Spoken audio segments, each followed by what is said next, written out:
Electric generator. An electrical generator is a device that transforms the mechanical energy into the electrical energy. The working AC generator or dynamo is based on the electromagnetic induction. The direction of the induced current is given by the Fleming's right-hand rule and Lenz's law. तो hello friends, welcome to my education channel idea education science. तो आज आप सबका पुनः स्वागत है हमारे YouTube channel पर। आज हम लोग शुरू करने वाले हैं इलेक्ट्रिक जनरेटर।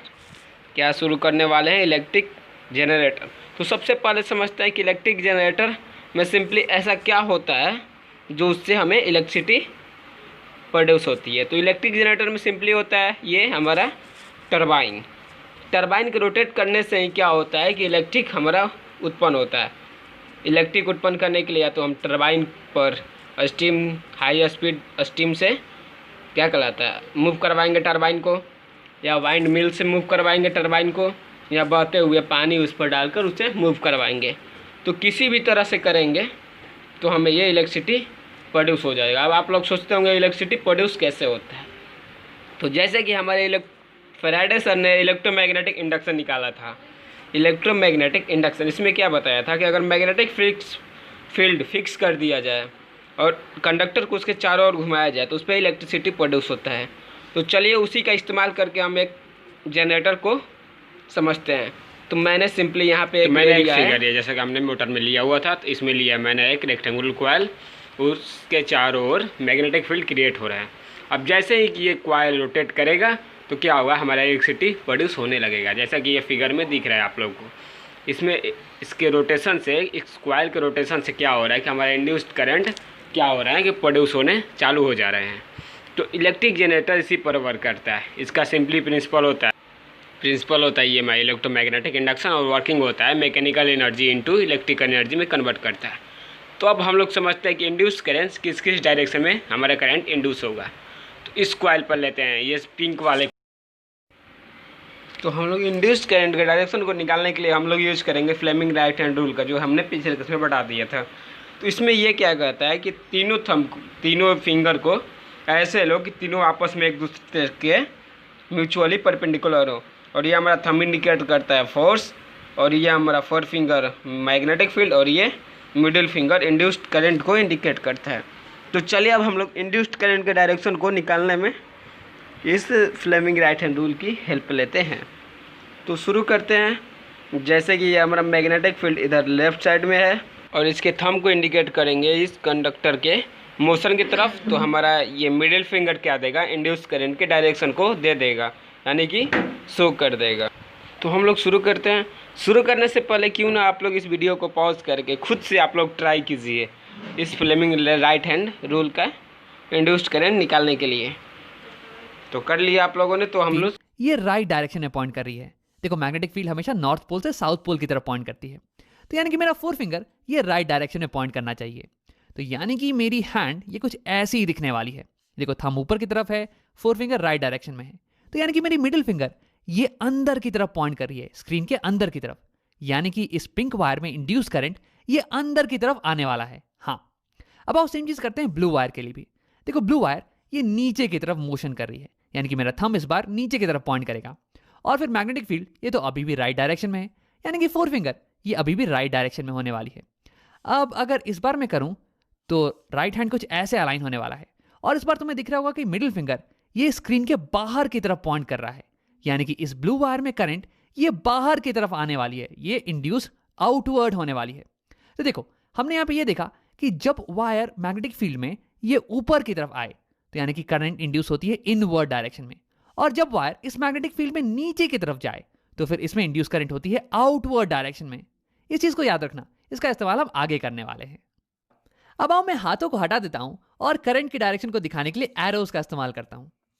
अब देखो, इनकी मदद से मैं ये बता सकता हूं कि बाकी वायर्स में करंट किस डायरेक्शन में फ्लो कर रही हैं। पिंक वाली से करंट अंदर जाएगी और ब्लू से बाहर आएगी। तो यानी कि करंट ऐसे जाके ऐसे राइट डायरेक्शन में जाने वाली है इस वायर में, और फिर ये बाहर, और फिर इसमें ये ऐसे, और फिर ये ऐसे बाहर आ जाएगी। अब देखो, इन दोनों वायर्स को कनेक्ट करने के लिए मेरे पास यहाँ पे बाहर में एक एक्सटर्नल सर्किट होगा, जिसे मैंने दिखा नहीं रखा है अभी, उसे हम बाद में दिखाएंगे। तो करंट यहाँ से फ्लो करके फिर ऐसे इसमें इंटर करने वाली है, और फिर ये पिंक वाली में अंदर। तो ऐसे सर्किट कंप्लीट हो जाने वाला है। तो इसे दिखाने के लिए मैं सारे एरोस को बना देता हूं। हाँ, अब देखो हमारी कॉइल ये स्टेशनरी तो है नहीं, ये तो रोटेट कर रही थी ना, तो ये कॉइल रोटेट करते जाएगी और करंट बिल्कुल ही ऐसे फ्लो करता रहेगा। क्योंकि देखो ये पिंक वाली वायर ये अभी भी ऊपर जा रही है और ब्लू वाली वायर नीचे आ रही है।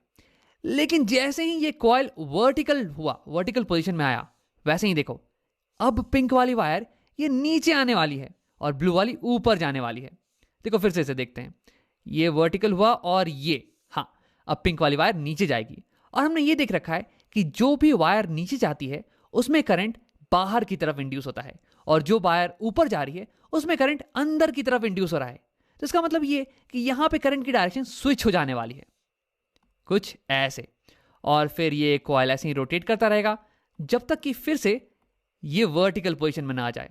और अब देखो अब पिंक वाली वायर ये फिर से ऊपर की तरफ आने वाली है और जब वायर ऊपर की तरफ आए तो इसमें करंट अंदर की तरफ इंड्यूस होता है और ब्लू वाली वायर ये अब नीचे की तरफ आने वाली है और जब वायर नीचे की तरफ आए तो उसमें करंट ये बाहर की तरफ इंड्यूस होता है। यानी कि फिर से एक बार करंट की डायरेक्शन चेंज हो जाने वाली है कुछ ऐसे। तो यानी कि हम यहाँ पे ये देख रहे हैं कि जैसे ही कॉइल ये वर्टिकल पोजीशन में आती है वैसे ही इसमें करंट की डायरेक्शन ये चेंज हो जाने वाली है। ये इंपॉर्टेंट चीज हो गया।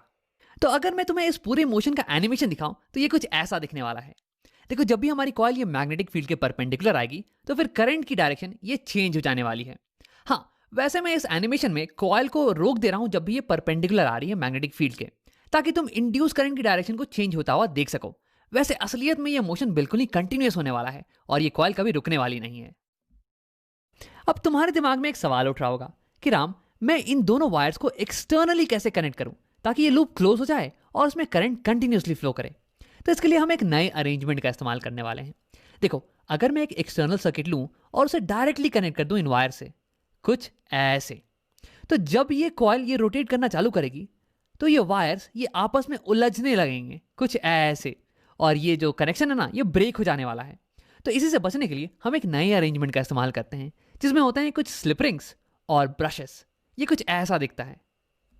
ये मेटालिक रिंग्स, इन्हें हम बुला रहे हैं स्लिप रिंग्स। ये पिंक वाली रिंग और ये ब्लू वाली रिंग, और तुम्हें डायग्राम में क्लियरली दिख नहीं रहा होगा लेकिन ये दोनों रिंग्स ये इंडिविजुअली एक एक वायर से कनेक्टेड हैं। ये पिंक वाली रिंग ये इस लेफ्ट वायर से कनेक्टेड है और ये ब्लू वाली रिंग ये इस राइट वायर से कनेक्टेड है। और कनेक्टेड से मेरा मतलब ये है कि जब ये कॉइल रोटेट करता है ना तो ये रिंग्स इसके साथ साथ रोटेट करती हैं।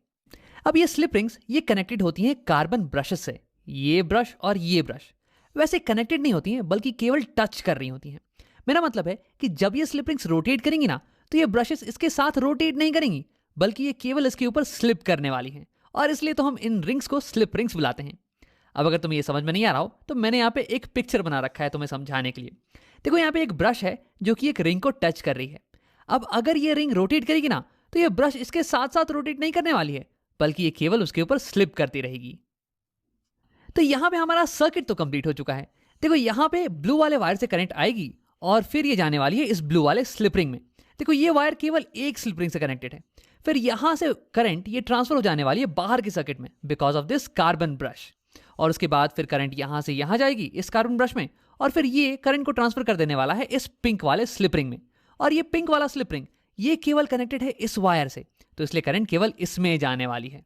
तो ऐसे हमारा हो गया सर्किट कंप्लीट। अब हमारा कॉइल अगर रोटेट करने लग जाए तो ये जो स्लिप रिंग से इसके साथ अटैच्ड ये भी इसके साथ साथ रोटेट करने लगेंगे। लेकिन ये कार्बन ब्रशेस ये तो केवल इसे टच कर रहे हैं यार, तो ये केवल इसके ऊपर स्लिप करेंगे ना कि रोटेट।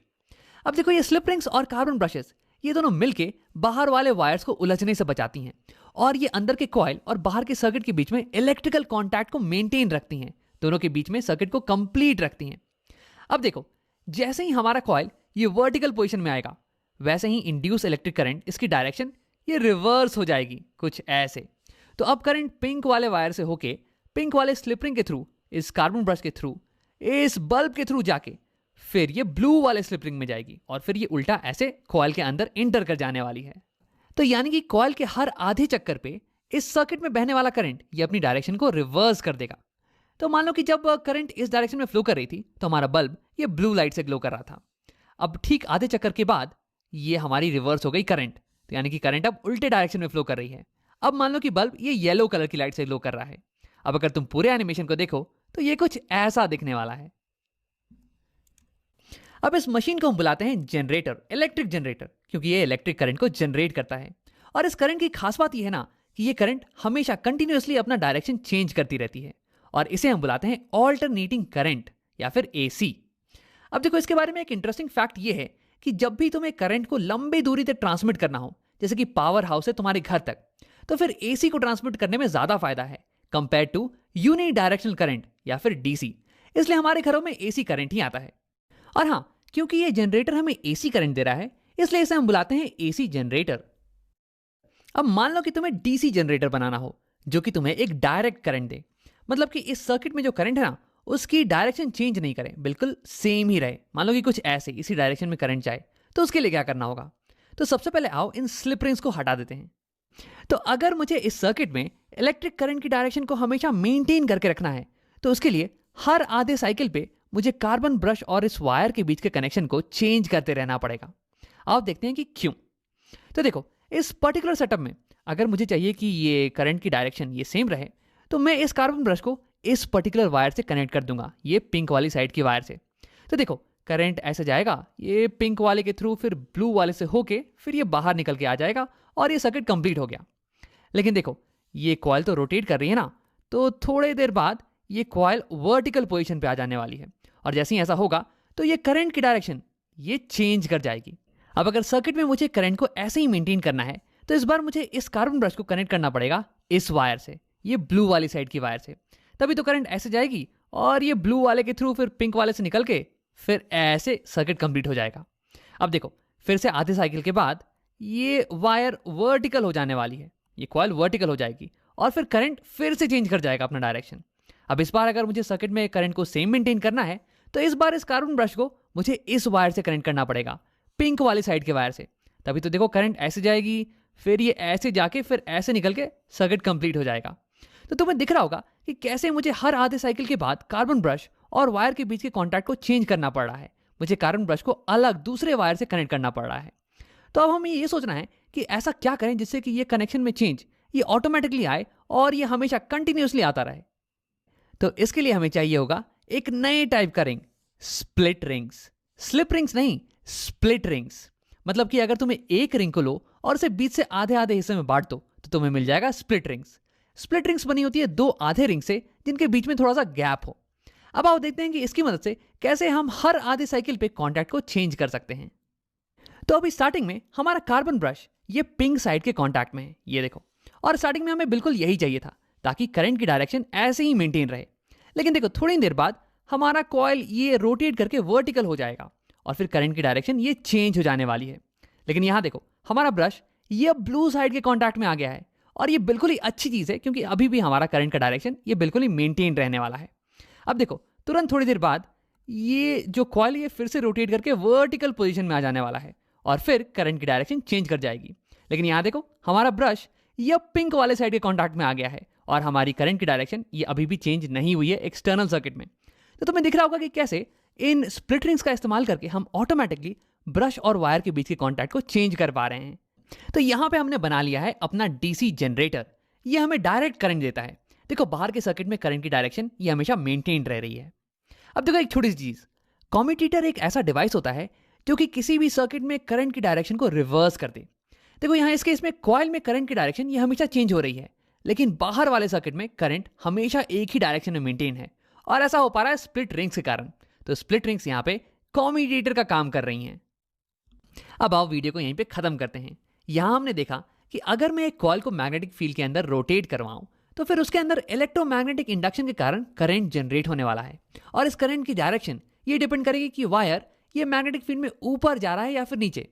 अब इसी कारण हर हाफ साइकिल के बाद करंट की डायरेक्शन ये रिवर्स कर जाती है। तो यानी कि ये हमारा हो गया एसी जनरेटर। ये हमें देता है ऑल्टरनेटिंग करंट या फिर एक करंट जो कि हमेशा अपनी डायरेक्शन को चेंज करता रहे। अब यहीं पे तुम अगर स्प्लिट रिंग्स का इस्तेमाल करो तो फिर ये एक कम्यूटेटर की तरह एक्ट करने वाली हैं और ये कार्बन ब्रश के कॉन्टैक्ट को हर आधे साइकिल के बाद चेंज कर देंगी ताकि एक्सटर्नल सर्किट में करंट हमेशा एक ही डायरेक्शन में फ्लो करे, हमें डायरेक्ट करंट मिले, और इसे हम बुलाते हैं डीसी जनरेटर। तो ये थे कुछ तरीके जिनकी मदद से हम इलेक्ट्रिसिटी को प्रोड्यूस कर सकते हैं एक कॉइल को कुछ मैग्नेट्स के बीच में गोल घुमा के। तो डन।